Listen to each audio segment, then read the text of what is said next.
guys. I hope that you are well. I have sort of changed my scenery here after about a week of working at my craft space. I missed doing all my crafting, so I finally cleaned out my office, which is where we are here. I'm trying to, my laptop's like a little stand. Here's it's my office. My husband is a comic book collector, so we have tons of comic books in here. And I got myself a bunch of stuff to get all organized. And since we ended up not buying that house that I mentioned before, my packing frenzy has stopped, so I have a little more time. So I wanted to talk to you guys a little bit about some of the work that I have had for you, and that is the amending the Constitution. I really had kind of hoped to have a little bit of time to talk to you about that, but it is what it is. So I'm trying to get to the right screen here. All right, here we go. So you should have something like this. I will actually post this for you so you can look at the actual copy. So there's really two ways that we look at amending the Constitution. There's formally and informally. So the thing that you had for yesterday's assignment was the formally amending. That's what's written in the Constitution. That's how we actually alter the words of the Constitution. That's formal. So formal means I'm changing how the Constitution was written. And there is a series of ways that we can do that. Basically, it's sort of like a four-piece puzzle. So what I'm going to suggest to you is after I go through this, if you're like, I don't get it, go on Google, look up graphic organizers for amending the Constitution. And what you're going to find is all different layouts. I like this one the best, but that doesn't mean it is the best. So it's sort of like what's going to work for you kind of thing. So let's take a look at this. I don't know why I can't really use my drawing tools here.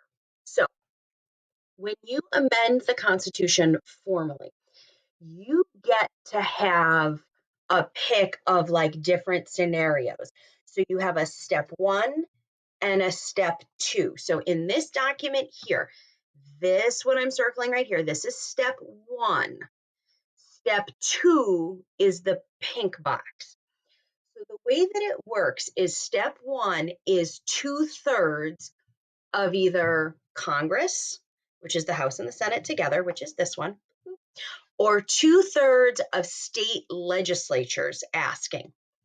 So it's either this one or this one. So it's 2/3. Then the second part is always 3/4. So if you're trying to like memorize it, it's 2/3 is the first part, 3/4 is the bottom. So if you're memorizing the numbers, 2/3 first step, 3/4 second step. And then this is either 3/4 of the state legislatures say yes, or 3/4 of state conventions. And listen, guys, the whole state convention thing, it's like a whole detailed process, which, maybe if you guys were AP Gov, we'd kind of get into it. I'm not going to spend a lot of time because it's not like a typically used method.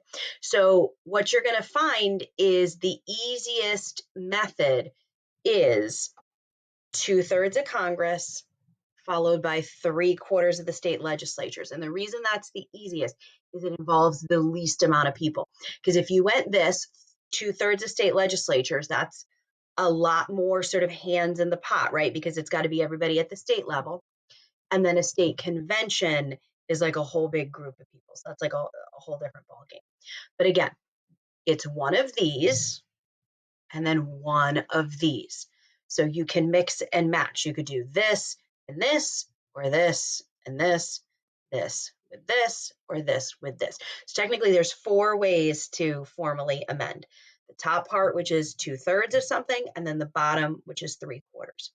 So the other thing that I wanted to do, and I'm having like a hard time like looking at the camera, so I'm sorry that this is going to be some like horrendous video that I'm filming here.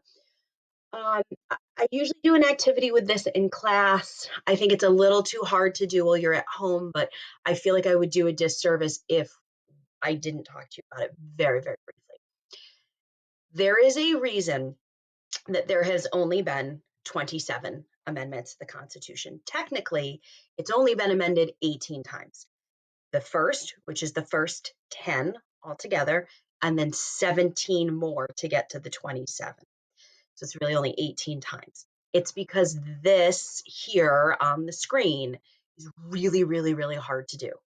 So it's a big process. A great example is we tried to get an equal rights amendment, basically an amendment that says women are equal to men.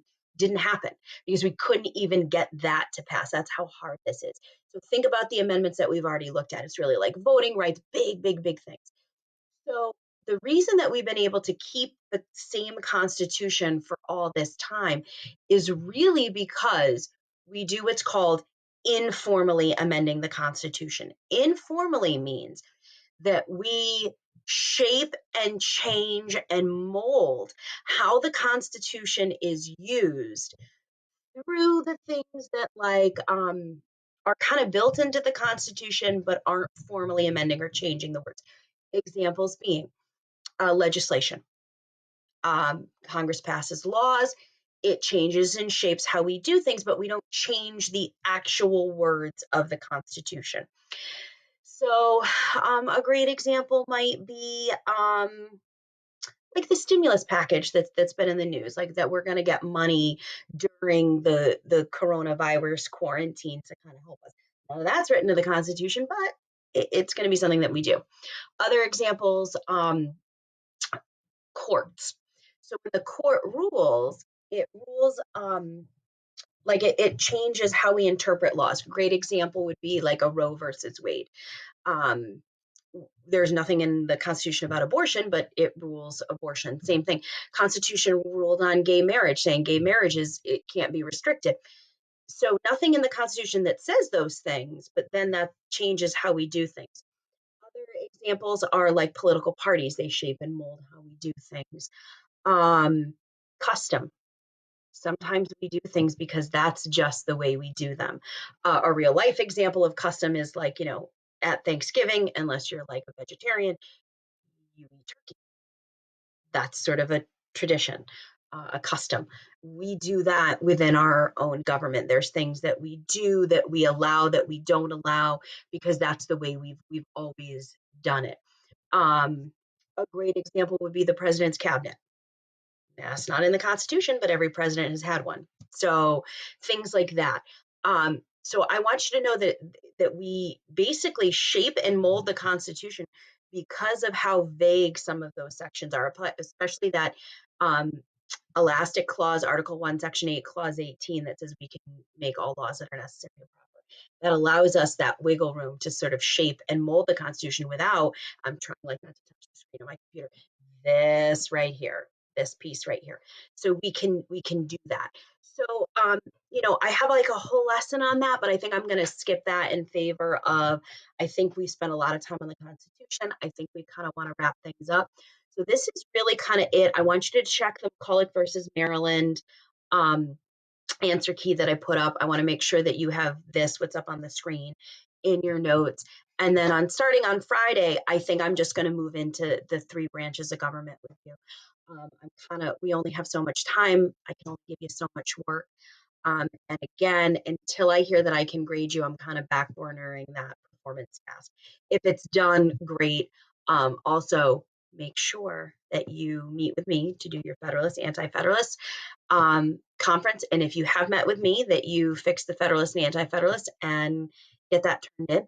I hope you guys are well. If you have questions, email me, remind me, all that good stuff. And I'll talk to you guys soon.